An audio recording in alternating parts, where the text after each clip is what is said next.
Fatal Affair. I mean, it was interesting. It was more for Lifetime channel, I think. Than Netflix, you think? Yeah. So, because it was the storyline, it was just kind of like a traditional have an affair stalker storyline. That's why I say it reminded me of kind of like a well, you know, that's interesting because the director is interesting. He's more television than he is feature film. Okay. Fatal Affair 2020. Omar Epps, David,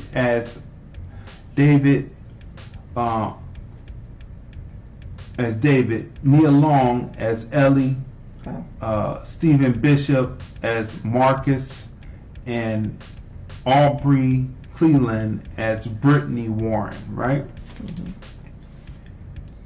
And an elite American black family is put into a chaotic situation when the wife lets her freak flag fly with an old fling from college who doesn't take no for an answer. That's the synopsis, right? Okay. First, the sequencing of the film is off point, along with the edits. In obsession films, a certain suspense has to be built through the final script rewrite, the edits. The film should have been shot darker, like an art house film, or The Godfather, for example, that was initially criticized for its low-key look, right? But it went on to make millions of dollars with its low-key look, right? Okay. The film had potential to be truly entertaining. It stars Omar Epps and Nia Long. Alfie 2004, In Too Deep 1999. Last time we saw him was in Alfie. Last time we saw who? Saw Omar Epps and Nia Long were in Alfie. Acting together. Yeah, they were in Alfie, right? Okay. But it falls short of Fatal Attraction. Okay. Back to Fatal 1987 in a minute. Fatal 2020. Okay. Directed by Peter Sullivan, who has many co-producer credits behind his name. Lots of TV.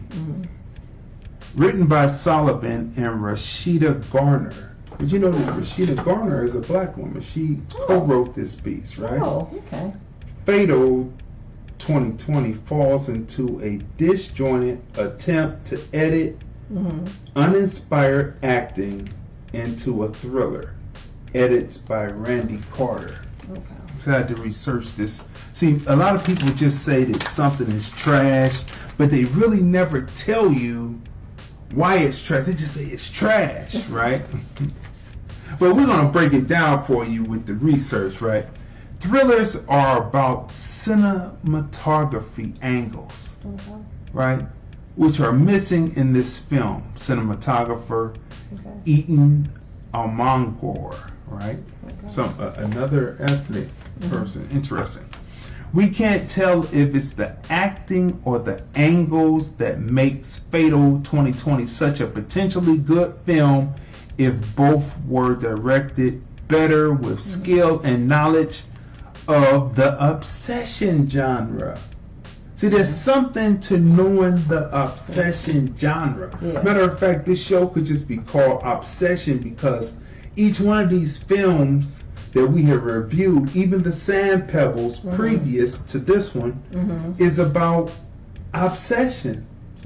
There's an obsession there. Even the one missionary that refuses to leave because he thinks he can help the Chinese people, he is obsessed with the Chinese people. The one second mate that, you have to watch the film,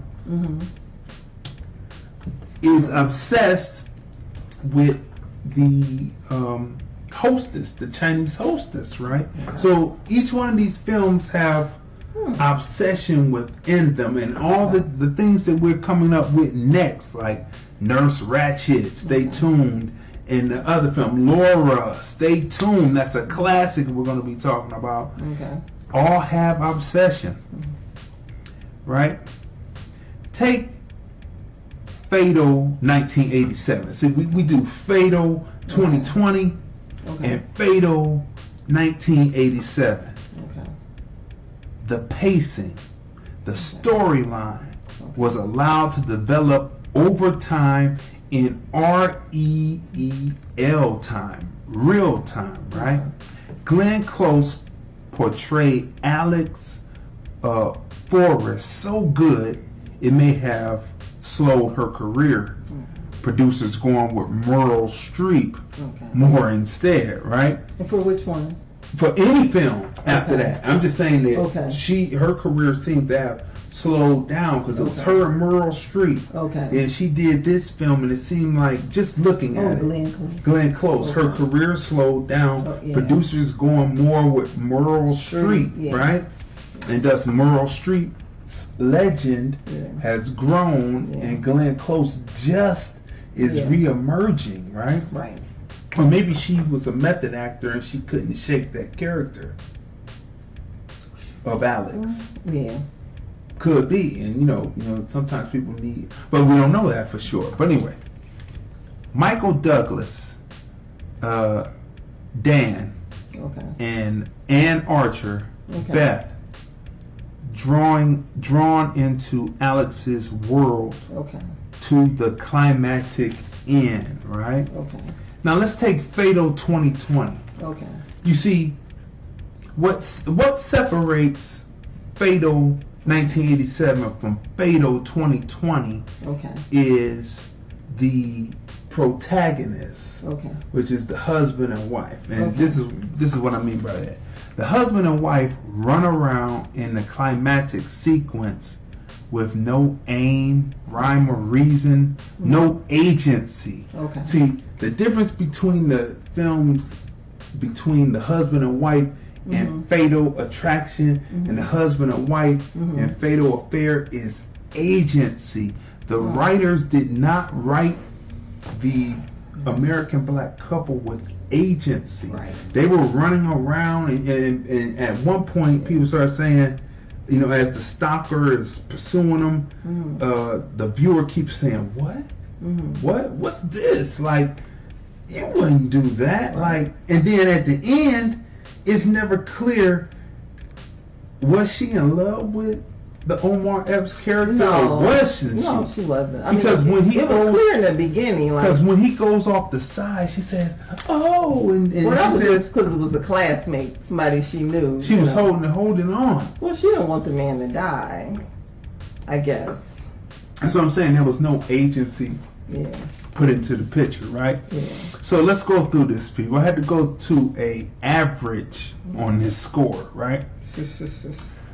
Story, plot, through line, that's a 2. Casting, it had potential. That was a 10. The casting, all the cast was pretty good, right? Okay. Believability, the sex scene, very awkward. That's a 0. Editing, for what he had, that's a 2. Acting, emoting, 0. Character arc, 0. Okay. The use of location, 2. Wardrobe, 5. Climactic sequence, 0. So what would you rate? Well, first of all, did you think that it was a good film? Did it stand up to Fatal Attraction or any other obsession film? I didn't compare it to Fatal Attraction. That's what it was supposed to be. Oh, that's what they said. I mean, it's fake. See, listen to the word. Fatal Attraction. No. Fatal Affair. No. Fatal Attraction. Fatal Affair. They were trying to make the syllables kind of go 3 syllables, 2 syllables. But no. Right. Because this is supposed to be the Fatal Attraction of the 2020s. Why is everything falling short in the new millennium? Well, this was more like a Lifetime film. So it was entertaining, right? And the acting was good. You had Omar Epps and Nia Long, so the acting was good, as well as the supporting cast. But the storyline, I don't know, it just felt like it ended quickly. Like there wasn't much substance. And Nia Long's character just that character just didn't have common sense the way the character was written. Mm-hmm. It just felt like a Lifetime type film, you know. But I don't know. I would give it like what, a 5. You give it a 5. Okay, Yeah. I'm the averaging of breaking it down. Yeah, I gave 5. it a 2.3.